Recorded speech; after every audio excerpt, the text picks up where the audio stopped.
Danga to ngarane lerot nga mugay.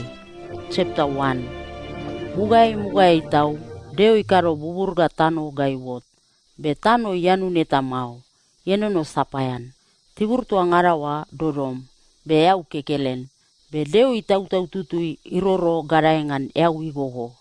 Iriota deo ikeo. Manta taranga iwot. Tota taranga iwot. Deo igera mambe taranga ewa kemi. Ta idol taranga irio yarag, be dorom irio yarag. Deo iwato taranga eine aro, be iwato dorom eine bong. Iyo bong ila be gaisala iwot, eine aro ere, gakus ta deo ikeo. Kalakalang aire manta iwot ta ipoga yauga irio ngan tiburua. Yo kalakalanga tota iwot. Deo ikaro kalakalanga tuawa ta ipoga yau garai ga yau gariongan kalakalanga. Deo iwato kalakalanga tuawa mariamba. Yo bong ila be gaisala iwot. Eine aro ruaya. Gakus ta deo ikeo. Yau yenono gario ngan mariamba, manta ila iluplup ngan tibur kelere. Ta tibur mamasa iwot. Yo tota iwot. Deo iwato tibur mamasa eine tano. Be yau to ila iluplup ngan tibur kelere iwato tar. Ta deo igeragi danga tuawa eine kemi. Gakus ta deo ikeo. Manta tano ipapot gir aveiga gilgil ngaga angai mata erega ere toman ngan ipopua. Ta gir avei kelere itau ga iwot toman ngan ipopua. Yo tota iwot. Tano ipapot gir avei ga gilgil nga ga angai mata erega ere toman ngan ipuapua. Ga gid avei kelere itau iwot toman ngan ipuapua. Deo igeragi danga tuawa eine kemi. Yo bong ila be gaisala iwot. Eine aro tolaya. Gakus ta deo ikeo. Gir taranga manta titara mariamba ita tikaro bong ilaga kusta aro inasi. Ta timan kilala ngan gir raiga taun ga aro. Gir taranga tuawaga yenono mariamba ita titaraga isuluk tanoe. Yo tota iwot. Deo ikaro taranga kapei rua. Taranga kapei eine ngan itara aro. Be kakawere ngan itara bong. Ga ikaro gir gigi mapare. Ta idol gir taranga tuawa mariambai ta titaraga isuluk tanoyai. Aro ga bong ga tikaro tibur mere yarag ga tibur dorom yarag. Deo igeragi danga tuawa eine kemi. Yo bong ila be gaisala iwot. Eine aro pange aya. Gakus ta deo ikeo. Tar manta iwon ngan gir masilau imata erega ere matar bibita.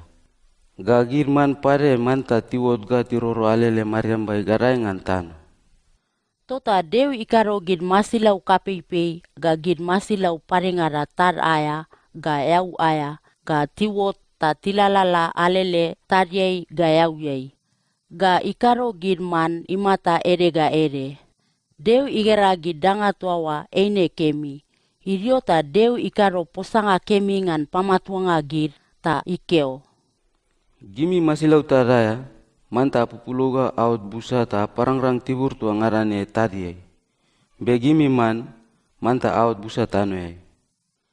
Yo bong ila be gaisala iwot. Eine aro 5 aya. Gakus ta deo ikeo. Manta tano ipapot gir masilau tibur aya imata erega ere matar bibita. Tagir masilau matar murga matar saksa, kapipega gereri tiwot. Yo tota tiwot. Deo ikaro gid masilau tibur aya imata erega ere. Erengara matar mur, parengara matar saksak. Kapipei ga gereirei. Deo igera gidanga tuawa eine kemi. Gakus ta deo ikeo. Ene takaro yababaga tiwot mambe gita. Ta matar lalaire mambe gita. Ta tarol gir ga timariala ngan tanoga ngan gir iaga gir manga gir masilau tibur aya kapipega gererega gir danga tua ngarane tila lalele tanoe. Tota deo ikaro gid yababa ga tiwot mambe ei. Inasi ei yanun ta ikaro gir ga tiwot. Ikaro gir ga tiwot aranga ga taine. Irio ta deu ikaro posanga kemi ngan pamatunga gir ta ikeo. Gimi manta pupuloga aot busa ta parangrang tibur tua ngarane tano yaita amarialangan. Manta gimi amarir ga amuga-muga ngan gir ia ga man ga masilau tibur aya kapipi ga gerere tua ngarane. Ta tirio bagemi. Gakus ta deu ikeo. Ega, ngau nawaragir ave ga gilgil nga tano aya imata ere ga ere toman ngan itau-tau ga ipopua pagimi. Tagi danga tuane ga iman gimi amian nga. Be nawaragir ave ilaun ga gilgil nga parengara tibur aya iman an nga togir masilau tibur aya kapipi ga gerere ga togir man ga togir danga tua ngarane matar bibita. Yo tota iwot. Deu igeragi danga tua ngarawa ikaro ga iwot eine kemitau. Yo bong ila be gaisala iwot eine aro 5 ga ere aya. Otnga mugayai chapter 2. Tua berawa ta deu ipasala ele naurata ngan bubur ga tano ga danga tua ngarane yenonongan. Bengan aro 5 ga rua aya deu igera naurata tua ngarawa ipasala ga kus. Ta yarai ngan aro tuaiwa. Tota deu ikaro posanga kemi ngan pamatuanga aro 5 ga rua aya ta idol ele ul ngan aro tuawa. Ikaro tua bedawa ngansa ipasala ele naurata tua ngarawa gakus. Ta yarai ngan aro tuaiwa. Nilipunga ga waine eine ngan bubur ga tano lerotnga ngan aro tuaiwa deu ikaro gir ga tiwot. Ngan aro tua maron deo ikaro bubur ga tano ga iwot. Gid abei ga gilgil nga tibur aya tipara ga tirai tano yai maitne. Eine ngansa maron deo ikaro awara ga itap tano yai maitne. Be ewa eta imamarongan karongan naurata darangai mau. Be gid lelele tiwot tano ilolei ta tipabur singa tibur tua ngarawa tano igogoyai. Idio ta maron deo ikapo tano aya kangkanga ga iwot mambe yawawa. Ta iwuso yawa uru mata bibita aya ga idurunga ewa inuriai. Tota ewa tuawa imata bibita.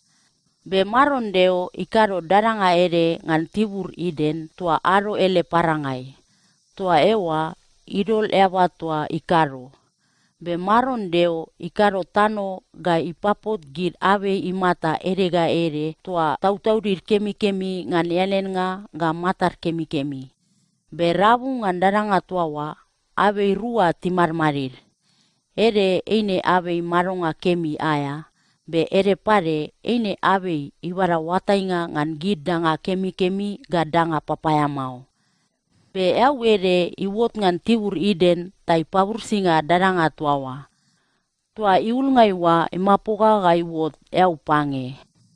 Tua yawa ere yera pison. Eine ilele ga ibaliu ngan tibur kape yera avila. Ngan tibur tuawa gol yenono. Be gol tuawa kemi-kemi. Deliun ga pat onyx yenono tuawa pare. Be tua yawa ere pare yera gion. Eine ilele ga ibaliungan tibur kape yera kus. Be tua yawa tol aya yera Tigris. Eine ilele ngan tibur kape Asiria isaliai. Tua aro ele parangai. Be tua yawa pange aya yera Euphrates. Irio ta maron deo ibara yawa tuawa ta idoleiga irio imarongan daranga iden. Ta ikaro naurata ngan ga imarialangan. Irio ta maron deo irenren matua pan ta ikeo. Ya orang-rangan yan ave itu ngarane itau-tau. Be ave itu ibara watenga ngan gidanga kemi-kemi ga danga papaya mau. Ya orang-rangan yan mau. Ansa wangga yan. Eau ga matengan aro tuaiwa. Irio ta maron deo ikeo. Eba tuane ikekele ni mamaro. Eine kemi mau. Ngau ga nakaro yare tangan luangai. Be mugayai maron deo ikapo tano ta ikaro gir masilau tibur aya ga gir man tua ngarawa ga tiwot. Ta ital gir ga tilapan yaba tuawa. Ta deo iwanga igera iwatuato gir kelere-kelere erar. Tota iwat-wato gir masilau mur, ga masilau saksak, ga gir man tua ngarawa erar. Ta sawa era-era ewa tuawa iwat-wato ngan gir, ewa gir erar. Be Adam igera iaria eta ngan luanga ei mau.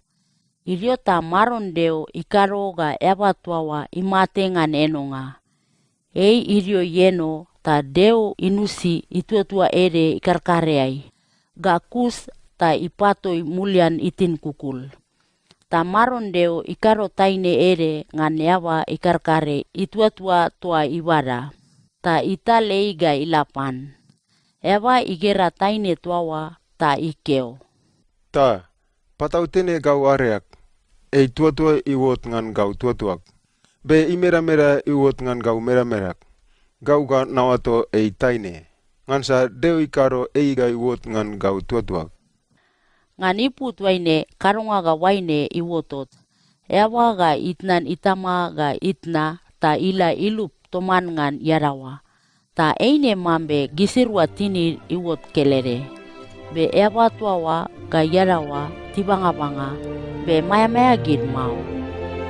Ot nga mugayay chapter 3. Maron deo ikaro gir masilau tiburaya tua ngarane ga tiwot. Be eta ngan gir ele watai nga kape ngan karonga parumrunga mambe mota mau. Iriota mota ibeta taine berane. Tautau nga deu yo ikara gimi ngan en nga abi tautau tua ngadane darangaina. Ta taine ikeupan mota berane. Mau, deu ilongo ngan gai aya nabi tautau tua ngarane darangai. Be yau ai kararagai ngan nabi keleremon imari rabu ngan daranga. Deu ikeo ga gayan mau ga akisi mau pare ngan karuta amate. Be mota ikeupan taine. Irang-rangan gimi amate mau. Ngansa deu watai. Wangga gimi rua ayan abi tuane tautau. Eine matami ga iwalai ta awat mambehei. Ta awatai ngan danga kemi-kemi ga danga papayama. Yo taine igera abe ituawa itautau imata kemi ngan yanen nga ta ingale. Ta ikeu ilolei berane. Kemi ngan aya nabi tuane itautau ta nabara watai nga kemi-kemi imata ere ga ere. Tota ibara taiyan. Be ibara ilia ga ilapan yarawa tua imamaro toman ngan ei. Ta ei pare iyan. Iyo tota gisirwa matar iwalai. Ta tiwatai mambe tibanga-banga. Tota tilolori awe pig ilaun ta tipit ga iman armalo. Iriota de lailei aya iwot. Ta gisirwa tilongo maron deo ilalala daranga ilolei ga inam. Tota ewa tuawa toman ngan yarawa timumul ngan maron deo imata rabu ngan gir awe darangai. Be maron deo ibaba ga ilapan ewa tuawa ta ikeo. Yau sira? Ta ikoli ele posanga berane. Gau nalongo yau lalala daranga ilolei. Ta namataud ga namumul. Ngansa gau na banga-banga. Ta deo ibeta ei. Sai keupagongan yau banga-banga? Karo yau yan abe tautau tua awak kararagongan. Ta ewa tuawa ikeo. Taine tua yau bara pagaune. Ei bara abe tautau tuane pagauta nayan. Ta maron deo ibeta taine berane. Yau lem karonga tuane marongan. Ta taine ikeo. Mota ipakakagau ta nayan. Tota maron deo ikeopan mota berane. Yau karo karonga payama tuane. Tota rabungan gir masilau saksa ga masilau mur tua ngarawa. Yau kekelego am panas nga payama ga payama tau. Yau ga rarai ngan gogom ga yan tano aya kangkanga ga ila irang-rangan lem maronga tano ya ikus. Gau nakaro ga yau man taine aisat. Ta ei man yau amisat. Ga yau lem gergeu timan arya pol-pol ngan yele gergeu. Erengan gir ga irau laboram. Be yau ga rau iaigup. Be deo ikeopan taine berane. Ingat wa yau naman ngan pupunga gergeu. Gau ga nakaro ga ila kape ga kape tau. Yau ga naman inga kape ngan pupunga gergeu. Somi-somi lolom ga ila panarawam. Be yau ga dio bagai. Be deo ikeopan Adam berane. Yau longo arawa milinge tayan abe tau-tau tua awagi karara gimuruangan. ngan ipu tuaine ta napayabu ngan tano. Tagiran nga ga irai kemi mau. Ngan saya longo lingek mau. Heau ga naman yinga ngan lem naurata kulupu darangai ga ila irang-rangan lem maronga tano ikus. Begir waro-waro aya gigi ga gir puru papaya mau ga ti para-para ga tira eta tiluga daranga. Ta heau ga la ilo aman nga tiburilo liai. Heau ga karo naurata kape ngan baranga aman nga. Be kasik-sik nga ka iwot matamiai. Heau ga kakaro toa berawa ga irang-rangan lem matenga ta luago mulian tano yai. Ngan sagau nakaro go ga ot ngan tano aya kangkanga. Ta heau ga luago mulian tano yai. Iriota ewa iwato yarawa ewa ngansa muriai iwot panwa matar bibita tuangarane nar. Gakus ta maron deo ibara masilau tiburaya tinir kukul ga iman Adam ga yarawa armalo ta ipit ngan gisirwa. Iriota maron deo ikeo. Ega, labone giri ababa tibara watenga ngan danga kemi-kemi ga danga papaya mau ta tiwot mambe gita. Beirang-rangan talongan gita tila bolomangan abe maronga kemi aya mau. Ngan karota tia ni tau-tau ta tibara maronga kemi somi-somi. Tota maron deo isere ga yarawa ngan daranga Iden. Ta isula ga ila ikaro naurata ngan tano tua deo ikaro ga iwot ngan. Yo isere gisirwa gakus ta irol gir kerobim ta timari alangan daranga Iden ngan aro ele parangai. Be tuaiwa idol didi kape paraunga aya pare. Didi tuawa aya dinga irarawal imatai be pulpul alele. Tai pakala era pila ngan abe maronga kemi aya. Otnga mugayai chapter 4. Idiota ewa tuawa yeno toman ngan yarawa ewa ta yapa tai popo gergeu aranga. Ta ewa ikeo. Maron ilwa gau ta nabara gergeu aranga. Ta iwato yera Kain. Gakus tai popo itar kakau Abel pare. Idiota gisirwa tirai kapeipe ta tikakaro le naurata. Abel imari alangan sip-sip be Kain ikakaro daranga. Idioga muriai ta gisirwa tikaro le tenainga ga ilapan maron. Kain itenai ele an nga erengara daranga aya. Be Abel ipamate ele sip-sip lautau tabe erengara tua luar kapeipe ta timan ele tenainga. Maron itin igelgel ngan Abel ga ele tenainga. Be itin igelgel ngan Kain ga ele tenainga mau. Tota Kain ilolo bake taimatai mirmirianga. Ta maron ikeo pan Kain. Yau kamaro ga lolom bake ga mata mirmirianga. Wanga yau karo-karo nga kemi, ene ga tini migelgel. Ngansa gau ga nakim lem tenainga. Be wanga yau karo-karo nga kemi mau, ene karo nga saat yenono le mata mayawa ita iwanga ipayabu ngan go. Karo nga saat ikim tau ngan yasal go. Be yau manta uram ta yasal karo nga saat. Idiota Kain ikeo pan itar kakau Abel ngan gisirwa tila tiburiai. Gisirwa tilalala tiburiai be Kain irau itar kakau Abel gai mate. Ta maron ibeta Kain bedane. Tarim kakau Abel sira. Ta ikeo. Gau na otay mo, ikamaro. Ini gau lag naurutangan mata kikisi tari kakau. Ta ikeo. Yau karo maro. Tarim kakau ising ilele tanuai. Tanalongo ising itangga inampakau. Tota gau lek panas nga ngan yau bedane. Yau pamate am kakau ta karo ga tano iun ising. Tota gau ga napakala tano ta irang-rangan yau karo daranga pare mau. Be wanga karo daranga, ene nakaro ga tano imona mau. Ta aman nga irang-rangan ira-ira kemi mau. Tota yau ga pat-pat alelengan tibur ga tibur. Kain ikeo pan maron bedane. Gau narang-rang nak panas nga tuani mo, ini kapitaw. Ega, eo kewa nakaro daranga pare mo, be namaro alwengan eo. Tayaw kewa napatpat alele tanu yay, be namataur. Ngan karo ta panatiwot pangau ta tiraw gawa na mate. Be maron ikeo pan bedane. Eine mau. Wanga sai pamate go, ene ga napanas kape itau irang-rangan palimaga rua. Tota maron idol kilala ere ngan Kain. Ta wanga yawa eta iwot pan, eine irang-rangan ipamate ei mau. Idio ta Kain itnan maron ta ilalala ga ila. Ga Kus ta ilai maron ngan tibur ere yera Nod tua aro ele parangai ngan daranga Eden. Idio ta Kain yeno toman ngan yarawa ta ipopo gergeu aranga ta iwato yera Enok. Idio ga muriai ta Kain ikaro tuanga ere ta idol inat yera ga idae ngan tuanga tuawa. Ga Kus ta Enok yarawa ipopo gergeu aranga yera Irat. Be Irat yarawa ipopo gergeu aranga yera Meujel. Be Meujel yarawa ipopo gergeu aranga yera Metusael. Be Metusael yarawa ipopo gergeu aranga yera Lamek. Lamek iwa itaine rua. Ere yera Ada, be ere pare yera Sila. Ada ipopo gergeu aranga yera Yabal.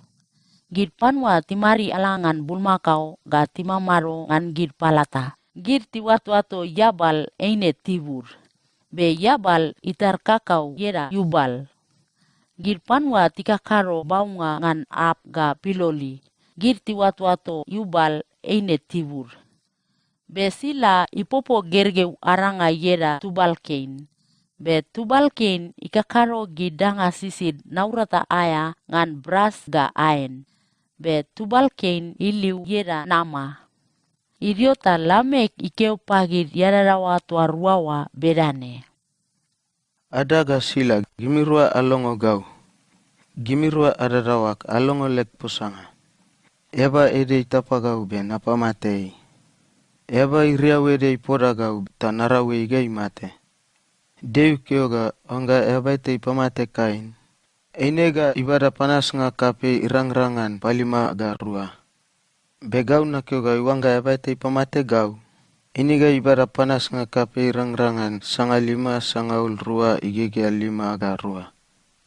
Idiota Adam yeno toman ngan yarawa pare ta ipopo gergeu aranga ta yarawa ikeu. Deu ibara gergeu ere pare ga inam pagau ngan baranga abelimul. Ngan sakai ni rawei ga imate. Tota iwato yera Set. Muriai Set yarawa ipopo gergeu aranga ta iwato yera Enos. Ngan aro tuaiwa girpanwa timuga ngan watwatonga maron yera. Ta tibaba ga ila pan ngan led raring. Otnga mugayai chapter 5. Adam ayatit nga ga bedane. Ngan aro tuaiwa deu ikaro gid yababa ga tiwot. Eine ikaro ga tiwot mambe ei. Ikaro gir ga tiwot arang-aranga ga taine. Ngan aro tuaiwa ikaro gir ga tiwot. Ikaro posanga kemi ngan pamatuanga gir ta iwato gir yababa. Adam ayarai buno ere sangaul tol. Be yarawa ipopo gergeu aranga ga iwot mambe ei. Ta iwato yera Set. Adam yarawa ipopo Set ga Kus. Ta Adam imamaro irang-rangan rai buno 5 buno tol. Be ele gergeu arang-aranga ga taine parengara. Adam ayarai tua ngarawa iwot buno 5 buno pange sangaul tol. Ga Kus ta imate. Set ayarai buno ere igege 5. Be yarawa ipopo gergeu aranga yera Enos. Set yarawa ipopo Enos ga Kus. Ta Set imamaro irang-rangan rai buno 5 buno tol igege 5 ga rua. Be ele gergeu arang-aranga ga taine parengara. Set ayarai tua ngarawa iwot buno 5 buno pange sangaul ere igege rua. Ga Kus ta imate. Enos ayarai sanga 5 sangaul pange be yarawa ipopo gergeu aranga yera Kenan. Enos yarawa ipopo Kenan ga Kus. Ta Enos imamaro irang-rangan rai buno 5 buno tol sangaul ere igege 5. Be ele gergeu arang-aranga ga taine parengara. Enos ayarai tua ngarawa iwot buno 5 buno pange igege 5. Ga Kus ta imate. Kenan ayarai sanga 5 sangaul rua. Be yarawa ipopo gergeu aranga yera Malalel. Kenan yarawa ipopo malalel ga kus ta kenan imamaro irangrang ngan rai buno 5 buno tol sangaul pange. Be ele gergeu arang-aranga ga taine parengara. Kenan ayarai tua ngarawa iwot buno 5 buno pange sangaul ere. Ga kus tai mate. Malalel ayarai sanga 5 sangaul ere igega 5. Be yarawa ipopo gergeu aranga yera yaret. Malalel yarawa ipopo yaret gakus. Ta malalel imamaro irangrangan rai buno 5 buno tol sangaul tol. Be ele gergeu arang-aranga ga taine parengara. Malalel aya rai tua ngarawa iwot buno 5 buno tol sanga 5 sangaul pange igega 5. Gakus tai mate. Yaret aya rai buno ere sanga 5 sangaul ere igega 2. Be yarawa ipopo gergeu aranga yera Enok. Yaret yarawa ipopo Enok gakus. Ta yaret imamaro irangrangan rai buno 5 buno tol. Be ele gergeu arang-aranga gataine parengara. Yaret aya rai tua ngarawa iwot buno 5 buno pange sanga 5 sangaul ere igega 2. Gakus tai mate. Enok aya rai sanga 5 sangaul ere igega 5. Be yarawa ipopo gergeu aranga yera Metusela. Enok yarawa ipopo Metusela gakus. Ta Enok ilalala toman ngan deo. Irangrangan rai buno tol. Be ele gergeu arang-aranga gataine panengara. Enok aya rai tua ngarawa iwot buno tol sanga 5 sangaul ere igega 5. Enok ilalala toman ngan deo. Be deo ibara ei gaila. Ta panua tigera ei pare mau. Metusela aya rai buno ere sanga 5 sangaul tol igega 5 garua. Be yarawa ipopo gergeu aranga yera Lamek. Metusela yarawa ipopo Lamek gakus. Ta Metusela imamaro irangrangan rai buno 5 buno 2 sanga 5 sangaul tol igega 2.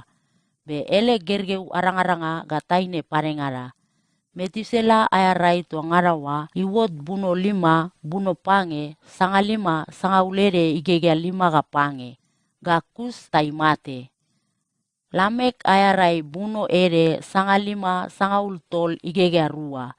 Be yarawa ipopo gergeu aranga tai wato yera Noa. Ngansa Lamek ikeo. Mugai maron ipanas gita tai payabungan tano. Tataka karu naurata kulupulupu tau darangai. Begergeu tuan nega yaran kita ngan leda naurata kulupulupu. Lamek yarawa ipopo Noa gakus. Ta Lamek imamaro irangrangan rai buno 5 sanga 5 sangaul pange igega 5. Be ele gergeu arang-aranga gataine parengara. Lamek aya rai tua ngarawa iwot buno 5 buno 2 sanga 5 sangaul 2 igega 5 garua. Gakus tai mate. Noa aya rai buno 5 be yarawa ipopo gergeu arang-aranga tol. Sem ga Am ga Yapet. Otnga mugayai chapter 6. Iriota gid dabawa tiwot busa tano yai. Be tipopo gid gergeu taine. Be gid gergeu arang-aranga tondeo tigera gid dabawa let gergeu taine tua matar kemi-kemi tau. Ta tisesio gid ngan let kimnga ta tiwai-wai gid. Iriota maron ikeo. Gau narol tau-taurik tutui ga ila irio pagir panua ngan karonga gir ga matar bibita. Begir mambe danga sapayan tano ya. Tota irang-rangan nalongan tau-taurik tutui ga irio pagir mole tau mau. Eine ga nalongan gir ga timamaro irang-rangan arai buno ere sangaul ruamon. Ga kusta timate. Ngan aro tuaiwa ga muriai ga ila. Gir panua let tubnga kapeipei timamaro tano yai. Gir eine gergeu to gir taine to atieno toman ngan gir gergeu arang-aranga tondeo. Gir panua tuawa beber ga urar kapeipei ngan karonga naurata imata ere ga ere. Tota mugayai walur kapei. Be maron igera karonga sasat to gir panua ngan tibur tua ngarawa iwot payamau tau. Somi-somi aro ga aro. Matar nanan danga papaya mau galer kim nga papaya mau mon. Tota maron ipul ilolo ta ikeo ga kemi wanga ikaro gid ebaba ga tiwot mau. ta ilolo isat kapei. Tota maron ikeo. Gau ga napamukuru gir panua tanoyai tua mugai nakaro gir ga tiwot. Ene ga napamukuru gir ebaba ga masilau kapeipe ga gerere ga girman. Ene ngansa mugai nakaro gir ga tiwot. Be labone napu lolok ta nakeo ga keming wanga nakaro gir ga tiwot ma. Be maron ilolo marum ngan Noa. Noa ayatit nga ga berane. Noa yawa tutui. Be rabungan gir panwa parengara ngan aro tuaiwa. Ele idil eta paya mau. Noa ilalala toman ngan deo ta somi-somi nasnasi deo ilinge. Noa ele gerge utol. Siem ga Am ga Yapet. Be deo igera panwa parengara tanoyai ler karunga papaya mau tau. Ngan tibur tua ngarawa panwa tangar balbal ta tipa parau. Imata inasnasi gir panwa tanoyai ar. Be igera mambe gir eine panwa papaya mau. Ngansa gir tua ngarawa sisio edap karunga paya mau aya. Tota deu ikeo pan Noa berane. Gau ga napamukuru panua tua ngarane tanoyai. Ngansa tibur tua ngarane iwon ngan ler karunga sasat ga parunga sapayan. Ega, gau ga napayabu ngan tano tuane. Ta gir ga tiduaya. Tota yau manta baragir abe goper ta karo lem waka kape yeta. Yau ga karo bobo tangara iloleita sama narelo garurunga ga gaut ngan. Yau ga karo lem waka ga berane. Waka aya mamarai ga iwot sanga 5 sanga urua lewa 5. Be aya babanga ga iwot sanga ulere lewa 2 aya mana. Be ipau garai ga isuluk ene ga iwot lewa 5 lewa 2 aya mana. Yau ga karo aya urur be wanga dit karo ga ila tungan waka aya urur mau. Be au manta tal aya batanga kauteta garai ngan para ta irang-rangan waka ilolo mere-mere. Be garurunga karo aya patanonga tol, ere garai, ere rabu, be ere pare gadio. Ta karo aya atama ere ikar-kareai. Ega, gau ga nakaro wanga kapei ga iwot tanoyai. Eine ga ipayabu ngandanga tua ngarane matar bibita ga timate. Be gau ga narau posanga toman ngan yau ta lolora kelere. Ta gimuru arawam ga arurunga waga toman ngan lemi gergeu tol ga ararawar. Ta yau ga bara masilau ruangara imata ere ga ere, ta tirunga wagai. Ere aranga, ere taine. Tua berawa ta irang-rangan timate mau. Girman imata ere ga ere ruangara. Ga masilau kapepe ga gerere imata ere ga ere ruangara. Gir ga tinam pago ta tirurunga wagai toman ngan yau ta irang-rangan timate mau. Be yau manta bara anga imata ere ga ere, ta nonoi wagai. Ta iman gir masilau ga man arga gimip ami. Yo Noa ikaro danga tua ngarawa mambe deo ikeo pangan. Otnga mugayai chapter 7. Irio ta maron ikeo pan Noa berane. Rabungan panua tua ngarane tanoyai, gau nagara mambe yau kelego yaba tutui. Tota yau ami ngara lem gergeu, gimi tua ngarana arurunga wagai. Be gir masilau tua nakeo ga timan tenai ngaya. Nakim yau bara arang-aranga 5 ga 2 ga taine 5 ga 2. Begir masilau tua kemi-kemi ngan tenai nga mau, yau bara ruangara, arang-aranga ga taine. Ta tira wagai toman ngan yau. Begir mani mata ere ga ere, nakim yau bara arang-aranga 5 ga 2 ga taine 5 ga 2 pare. Yau karo tua berawa tai irang-rangan timate mau. Be murei ga tiwot busa tanuai pare. Murei ngan aro 5 ga 2, ene ga nakaro awara ga itap tanoyai ga irang-rangan aya aro ga bong sangaul pange. Ngan awara tuane, gau ga napamukuru gir danga tua ngarane tanoyai tua mugai nakaro gir ga tiwot. Yo Noa ikaro danga tua ngarawa mambe maron ikeo pangan. Noa ayarai buno 5 buno ere, be wanga kapei iwot tanoyai. Ta Noa ga yarawa ga ele gergeu toman ngan ararawar tiawa ngan wanga kapei ta tirurunga wagayai. Gir masilau tua deo ikeo ga timan tenai nga aya, ga gir masilau kemi-kemi ngan tenai nga mau, ga gir man ga gir masilau gereirei, arang-aranga ga taine, tilapan Noa ta tirurunga wagayai, mambe deo ikeo pangan. Be aro 5 ga rua ilaga kus ta wanga kapei iwot ta irubi tano. Ngan rai tua wanga kapei iwot noa aya rai buno 5 buno ere.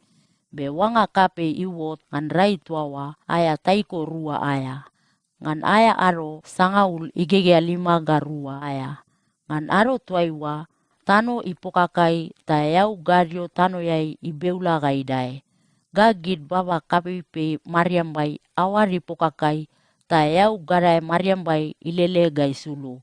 Tota awara itap gai suluk tano yai irang-rangan aya aro ga bong sangaul pange. Tutuingan aro tuaiwa noa ga yarawa ga ele gergeutol siem ga am ga yapet asingara ararawar tirurunga wagayai.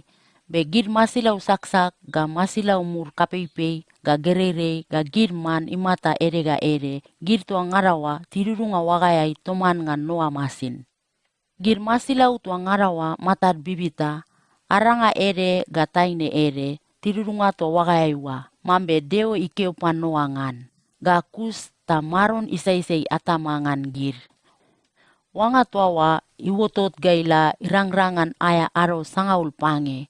Be yau iwon ga ilalala ga idai ta iswa waga kapei ga idai garai ta imomono. Yau isum ga idai kapei tau ta irubi tibur tua ngarawa. Be waga ipat-pat garai ngan yau igogo. Be yau isum ga idai kapei ta irubi gidlusi kapei pei tua ngarawa. Yau ilalala ga idai ta yasal gidlusi laborar ga irangrang mambe lewa pange. Gidanga tua ngarawa matat bibita tano yai timukuru. Gidman ga masilau saksak ga masilau mur kapeipei ga gereirei ga gid yawawa pare timukuru ga kus. Danga tua ngarawa timamaro ngan tano mamasa tiun yau ga timate-mate. Deo ipamukuru danga tua ngarawa matat bibita tano yai. Gid yawawa ga gid masilau kapeipei ga gereirei ga gid man tiruaya gid ga kus. Benoa kekelen toman ngan gid tua wagayai wa tiruaya mau. Wanga kapei tua wa irubi tano ga irang-rangan aya aro buno ere sanga 5. Otnga mugayai chapter 8. Iriota deo imata nana noa ga gid masilau saksak ga masilau mur tua ngarawa wagayai. Ta ikaro rai ga ilaro garai ngan yau igogo. Ta yau kos gai suluk. Be yau gario tano yai ibeula ga idai pare mau. Be gid baba kapeipei Mariambai tila gip. Ta awara ita pare mau. Tota yau kos gai suluk. Yau ilalala gai suluk irang-rangan aya aro buno ere sanga 5. Bengan rai tuawa aya taiko 5 ga rua, ngan aya aro sangau gai igegea 5 ga rua. Noa ele waga ide tos ngan lusi ilabura ngan tibur ararat. Yau ilalala gai suluk, bengan rai tuawa aya taiko sangaul, ngan aya aro imuga ngan taiko tuawa, gid lusi laborat tiwotot. Be aro sangaul pange ilaga kus, ta noa ibage ipapa ele waga aya atama kakawere ta ibara man akrok ere ta itaro ta iroro gaila.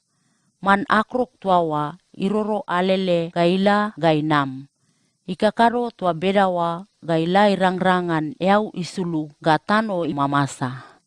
Be noa itaro man barur ere ta iroro gaila. Ngansa iwang ga iwatai kemi. Yau isuluk ga tano imamasa mau maitne. Be man barur tuawa ilo-ilo tibur kemi erainga aya ga mau. Ngansa yau irubi tano maitne. Tota iluai mulian pan Noa wagayai. Noa idol ibage ga iwot ta man barur itamaroro ga idai ibageai. Ta ibara ga idurunga mulian. Be isanga aro 5 ga rua ga kus ta itaro man barur tuawa ta iroro gaila pare. Idio ga laile isagogogo ta man barur iluai mulian. Pe yawai Noa igera abei olive ilaun pau ere yenono. Tota Noa iwatai mambe yau ilalala ga isuluk tano yaina. Isanga aro 5 ga rua ga kus ta isulaman barur tuawa ga ila pare, be iluai mulian mau. Tano imamasa ngan Noa aya rai buno 5 buno ere igega ere. Tano ikaro berawa ngan taiko imuga ngan rai tuawa, ngan aro imuga ngan taiko tuawa. Tota Noa irepe waga aya usi iranga tere, ta igera tano iwangga imamasa. Bengan rai tuawa aya taiko rua, ngan aya aro sangaul rua igega 5 ga rua. Tano tua ngarawa imamasa. Iriota deo ikeupan Noa berane. Iyo, tota atnan waga ta asuluk tano yai. Yau ka arawam ga lem gerge wasingar ararawar. Baragir masilau tua ngarawa ga tisuluk toman ngan yau. Girman ga gir masilau kapepe ga gerere. Yau baragir ga tisuluk ta tibilin ga tipupulau ta tipakarang tano tua ngarane. Tota Noa iwo toman ngan yarawa ga ele gergeu ga ararawar. Be gir masilau kapepe ga gerere ga girman ga gir danga matar bibita tua ngarawa. Tiluplup ngan gir yawa kelere to gir ta tiwot ga tisuluk tano yai. Iriota Noa ikaro popo tenai nga aya ngan karonga tenai nga ga ilapan maron. Ta ibara gir masilau ga girman iranga ere tua deo ikeo ga timan tenai nga aya. Ta irol gir ga tirai dingayai ta dingai inono ga timomout ga kus. Ta iman ele tenai nga ga ilapan. Maron inur tenai nga tuawa iwar kemi ta ikeu ilolei berane. Irangrang ngan apayabu ngan tano pare mau, ngan panas nga gir panua ngan ler karonga sasat. Tau nga, gir gerere maitne ga tire kapepe. Be somi matar nanan danga papaya mau ga ler kim nga papaya mau mon. Be irangrang ngan apamukuru gir danga matar bibita tua ngarane pare mau, mambe patautene nakaro. Wanga tano yenono maitne, yarum nga ga kulenga gir an nga ga iwotot, be tibur memer nga ga wana ga iwotot, be aro aya sau ga awara lolo ga iwotot, be aro ga bong pare ga iwotot ga ilalala ga ila. Ot nga mugayai chapter 9. Iriota deo ikaro posanga kemi ngan pamatua ngan Noa ga ele gergeu ta ikeo. Gimi manta pupulau ga aot busa ta parangrang tibur tua ngarane tano yai. Gir masilau tibur aya kapepe ga gerere ga girman ga giria, gir ga timataur gimi, be narol gir ga tire bagemi yai. Danga tua ngarane matar bibita tano yai, timan gimi ami masilau. Mugai nabara gir sabat nga ga ave itau pagimi. Be lawane napan danga tua ngarane iman amian nga. Be danga kelere tua gimi arangrangan ayan mau, eine masilau imera-mera tua isinge nonongan. Ngansa singe ine mata bibita ipu.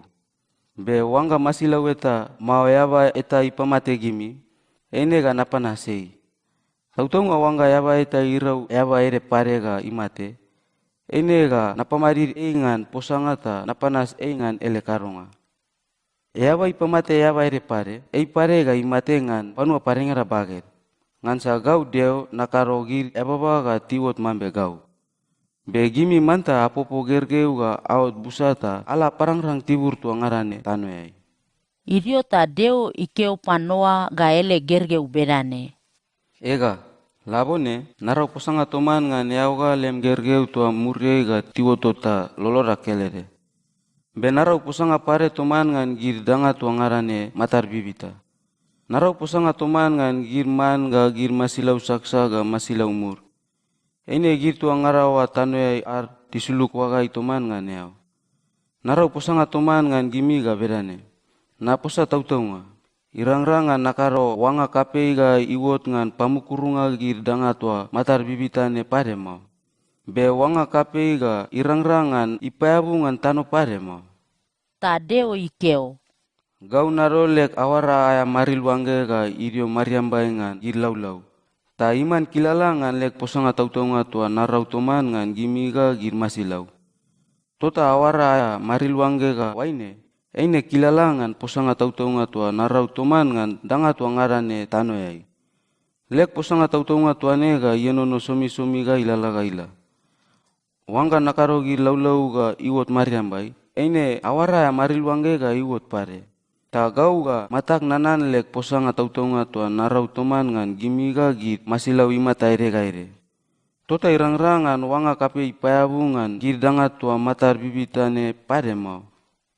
Wanga nagera awara aya maril wanga iwot laulau yai. Eine ga matak nanan lek posanga tautonga tua narau ga yenono rabungan gau ga danga tua ngarane matar bibita tano yai. Posanga tautonga tuane ga yenono somi-somi ga ilala ga ila. Ta Deo ikeo pan Noa.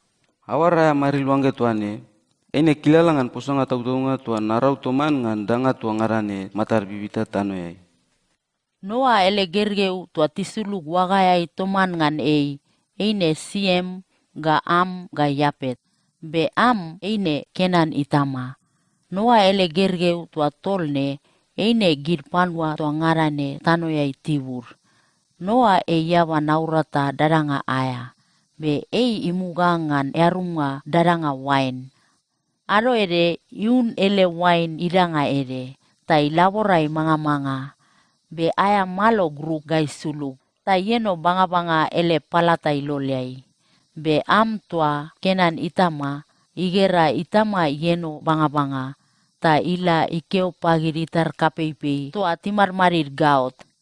Ta Siem ga Yapet tibara malo ere ta tikisi ga irae kepereai ta tilalala pan murir ga tirurunga palatai ta tiruwi tamar. Be matar kleng ta tigera tamar ibanga-banga mau. Iriota Noa irae ta imatai walai mulian pare ta ilongo posanga mambe ele gerge ketnga tur Am tua igera yeno banga-banga ta ikeo. Kenen ga ibara panas nga paya mau tau. Ega iman paya nga sapayan togeri tar kapeipi.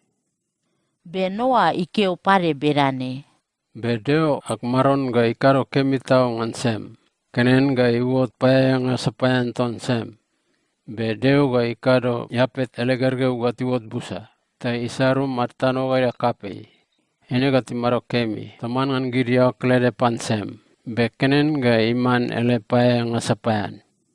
Muriengan wanga kape ituawa, Noa imamaro irang-rangan rai buno tol sanga 5.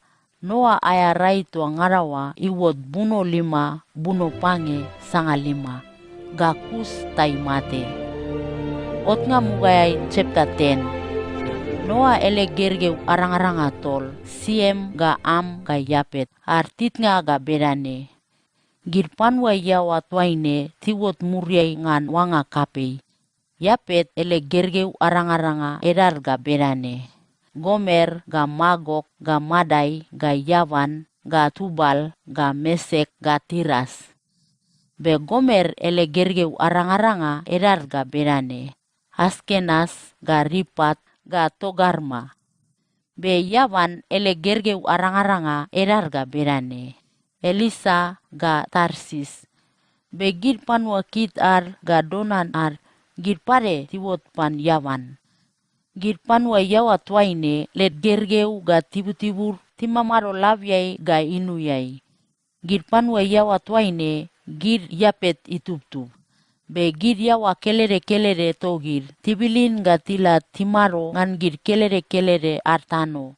Be gir yawa kelere-kelere ler posanga lalaire mau.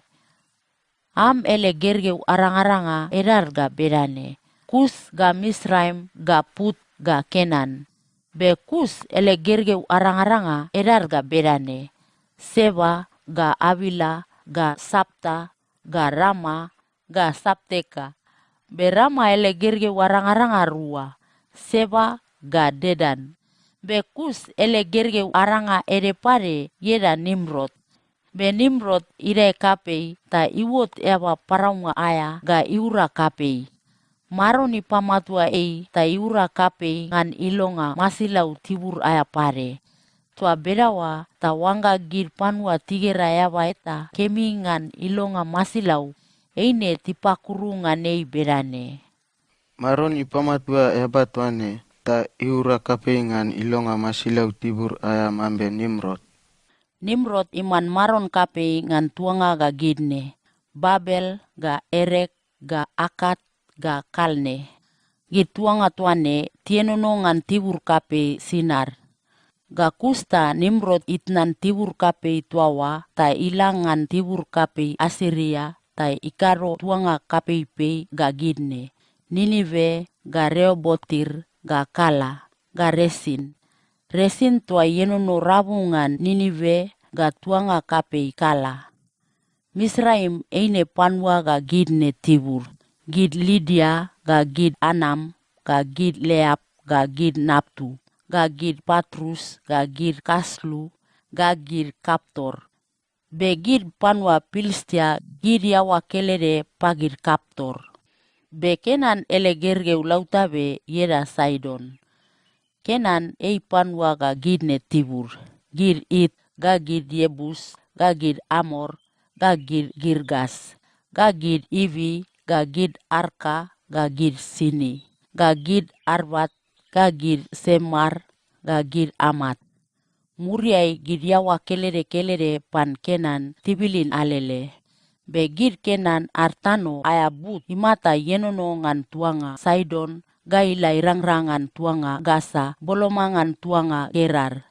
Tuaiwa artano ayabut ipol ga ila aroele parangai, ga iwot ngan tuanga Sodom ga Gomora, ga Atma ga Seboim ga Lasa. Gid panwa yawa tuaine gid am ituptup. Be gid yawa kelere togid tila timaro ngan gid kelere artano. Be gid yawa kelere ler posanga lalaire mau. Be siem tua yapet itar kapei ei pare ele gergeu. Siem eine gid panwa Eber tibur. Siem ele gergeu arang-aranga erar ga berane. Elam ga Asur ga Arpaksat ga Lydia ga Aram. Be Aram ele gergeu arang-aranga erar ga berane. Us ga Ul ga Geter ga Mas. Be Arpaksat ei Sela itama. Be Sela ei Eber itama. Be Eber ele gergeu arang-aranga Rua. Ere yera Pelek ngansa ngan taun tuaiwa gid panwa tano yai timap mapo ga alele ga tikaro gid yawa busa. Be Pelek itar kakau yera Yoktan. Be Yoktan eine panwa ga gidne Tamar. Almodat ga Selep ga Asarmavet ga Yera ga Adoram ga Usal ga Dikla ga Obal ga Abimael ga Seba ga Opir ga Avila ga Yobab. Gid panwa tuane gid Yoktan ele gergeu. Tibur tua gid panwa tuane timamarongan ayabut imata yenono ngan tibur Mesa ga ila irangrangan tibur Separ ngan tibur aya bereu tua aro ele parangai. Gid panwa yawa tuaine gid siem ituptup. Be gid yawa kelere togid tila timarongan gid kelere artano. Be gid yawa kelere ler posanga lalaire mau. Gid yawa kelere tuangarane eine gid yawa kelere pagid Noa ele gergeu. Muriai ngan wanga kapei Noa ele gergeu tipopo gid yawa kelere tuane. Be panwa tuangarane tano yai tiwot ngan gid ta tibilin ga timaru alele. Otnga Mugai chapter 11. Mugai panwa tuangarane tano yai ler posanga keleremon. Gid tilalala alele ngan tibur aro ele parangai ta tiwot ngan tibur ere aya dubu yera Sinar. Ta tirau tuanga tuaiwa. Irio ta tiposa pol ngan gid berane. Yo gita tabul tano ga takapo gir ta tano no ngan dinga ga ila matua mambe pat ta iman lera luma aya. Tota tilalo gid pat matua tuawa ga irai ta tisama ngan kolta ta tikakaro ler luma ngan. Tota tikeo. Yo gita takaro lera tuanga kapei eta. Be takaro aya luma mamara koknga ta isibo mariamba. Toa berawa ta panwa tigera ta walura iwot kapei. Ta irangrangan ta mapoga alele tano ya imao. Irio ta maron isuluga inam ngan geranga gid epawa le tuanga ga luma mamarai tua tikakaro. Ta maron ikeo. Ega, gid panwa toine tilub-lub ga tiwot alu kelere ga ler posanga keleremon. Wanga tikaro tuanga kapei tua berane. Ene ga tirangrangan tikaro sawaranga tikim. Iyo, Tasulu ga tala tapa wowo gir ngan let posanga. Ta irang-rangan gir kelere-kelere tiwatai ngan wair ere pare ele posanga mau. Tota maroni patabilin gir ta tipakaranga tanu tua ngarane. Tota tikaput ngan karonga tuanga tuawa. Ngan ipu tuaine tiwato tuanga tuawa yera Babel. Ngansa tuaewa maron ipabubu gir panwa tua ngarane tanoyai ngan ler posanga. Tuaewa maron ipatabilin gir ta tila ngan tibur tua ngarane tanoyai. Sie maya titnga kaberane. Rai rua muriai ngan wanga kape, sie maya rai iwot buno. Be yarawai popo gergeu aranga yera arpaksat. Siem yarawai popo arpaksat ga kusta siem imamaro irang-rangan rai buno 5. Be ele gergeu aranga-ranga taine parengara. Arpaksat aya rai sangaul toli gegea 5. Be yarawai popo gergeu aranga yera Sela. Arpaksat yarawai popo Sela ga kusta arpaksat imamaro irang-rangan rai buno pange igegea tol. Be ele gergeu aranga-ranga taine parengara. Sela aya rai sangaul tol be yarawai popo gergeu aranga yera Eber. Sela yarawai popo Eber ga kusta Sela imamaro irang-rangan rai buno pange igegea tol. Be ele gergeu aranga-ranga taine parengara. Eber aya rai sangaul tol igegea pange. Be yarawai popo gergeu aranga yera Pelek. Eber yarawai popo Pelek ga kusta Eber imamaro irang-rangan rai buno pange sangaul tol. Be ele gergeu aranga-ranga taine parengara. Pelek aya rai sangaul tol be yarawai popo gergeu aranga yera Reu. Pelek yarawai popo Reu ga kusta Pelek imamaro irang-rangan rai buno rua igegea 5 ga pange. Be ele gergeu aranga-ranga taine parengara. Reu aya rai sangaul tol igegea 2. Be yarawai popo gergeu aranga yera Seruk.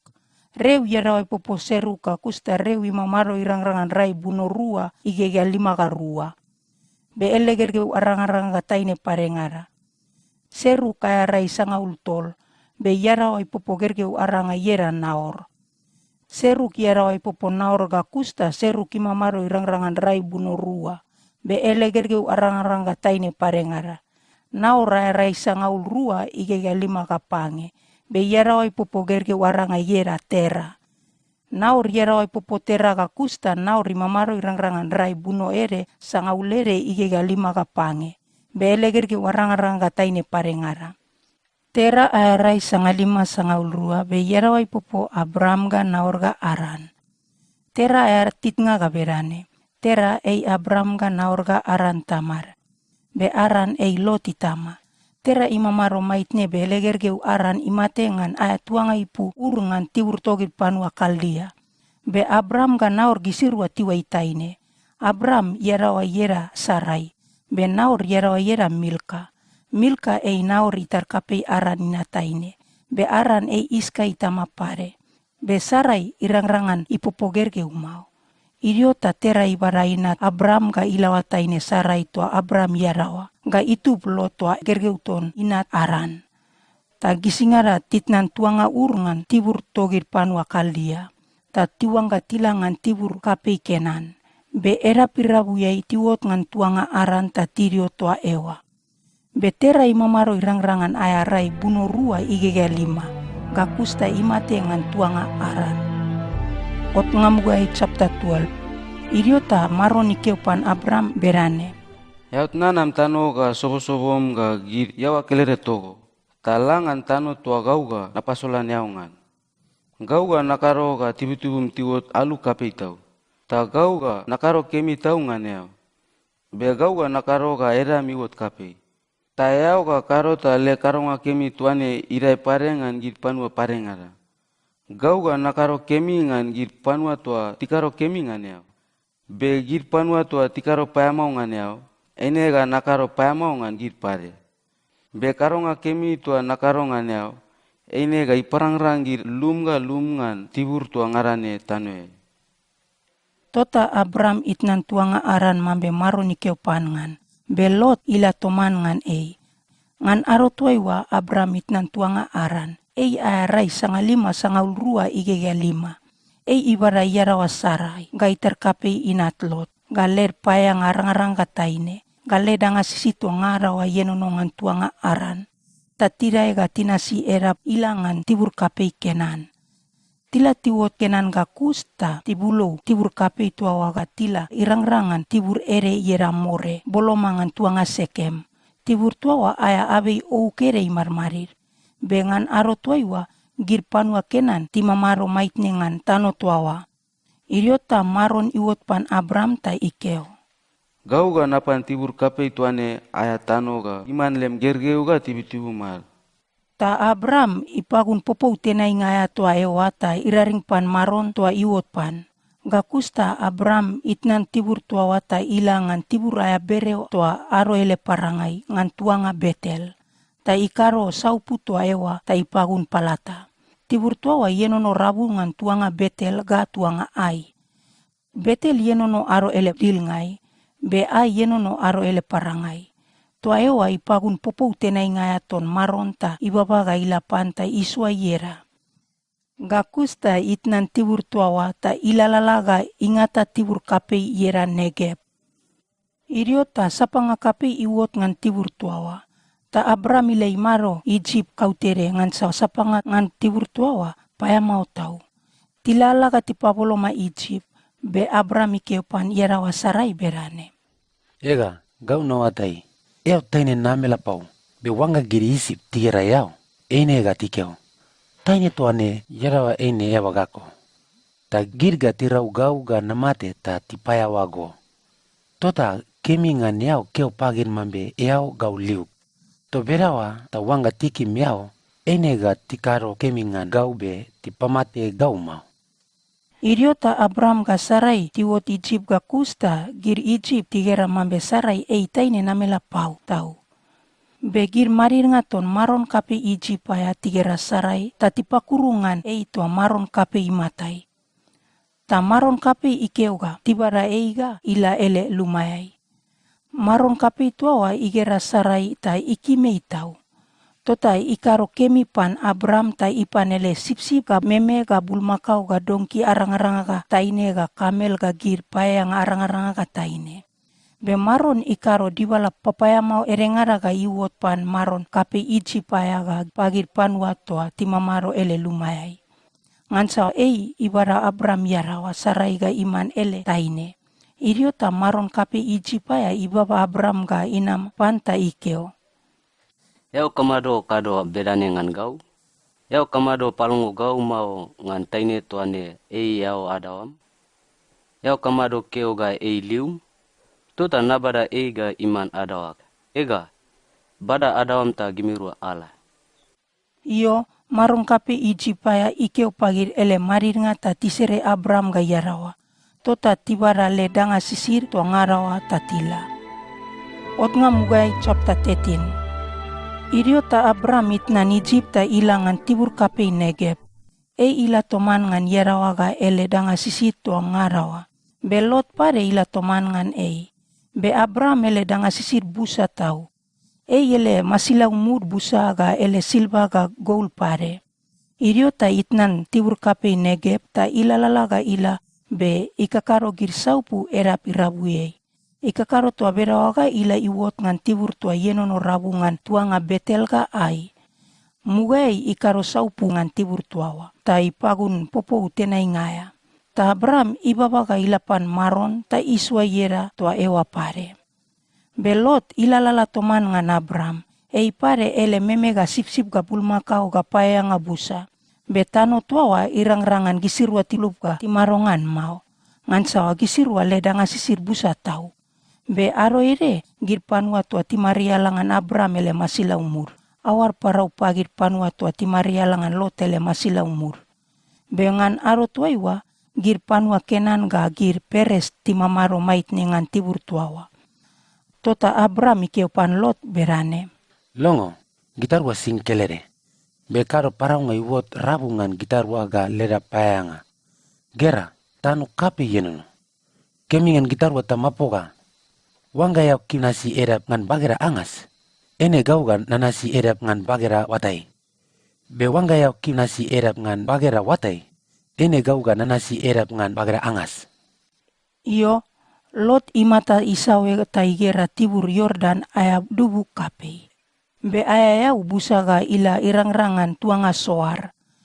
Tibur tuawa kemi mambe darangaton maron ga mambe tanu togi ricip. Nganaro tuaiwa maron ipayabungan tuanga Sodom ga Gomora maitne. Tota Lot isio dubu tua kapeiwa ngan tibur Yordan ga iman ei ele. Ta itnan Abram ta ilangan tibur tua aro ele parangai. Tota gisirua tilub ga timaro pare mau. Abram idio imarongan tibur Kenan, be Lot ila imaro rabungan gir tuanga kapei ngan eau Yordan ayak dubu kapei. Ta irau ele saupu bolomangan tuanga Sodom, be gir panua Sodom eine gir panua papaya mau. Ta tika karo nga sasat paya mau tau maroni matai. Lot itnan Abram ga ila ga kusta maroni keopan Abram berane. Dai marita mata misawe tibur tua ngarane aro ele parangai ga aro ele dilngai. Pan nod ga ila irang-rangan saut pare. Tano tua ngarane yau gera, eine ga nabara pago ga pagir lem gergeu ga tibu-tibum. Tano tua nega iman gimi ami somi-somi ga ila lala ga ila. Be gau ga nakaro ga lem gergeu ga tibu-tibum tiwot busat tau mambe riringa tano aya. Ta wanga yawa ita irang-rangan iware git riringa tano aya, eine ga irang-rangan iware lem gergeu ga tibu-tibum pare. Iyo, lalaga lata gera tano aya mamaraega aya babanga ngansa gau napan ga imanam. Abram itnan saupu tuawa tai ila imaro bolomangan tuanga Ebron.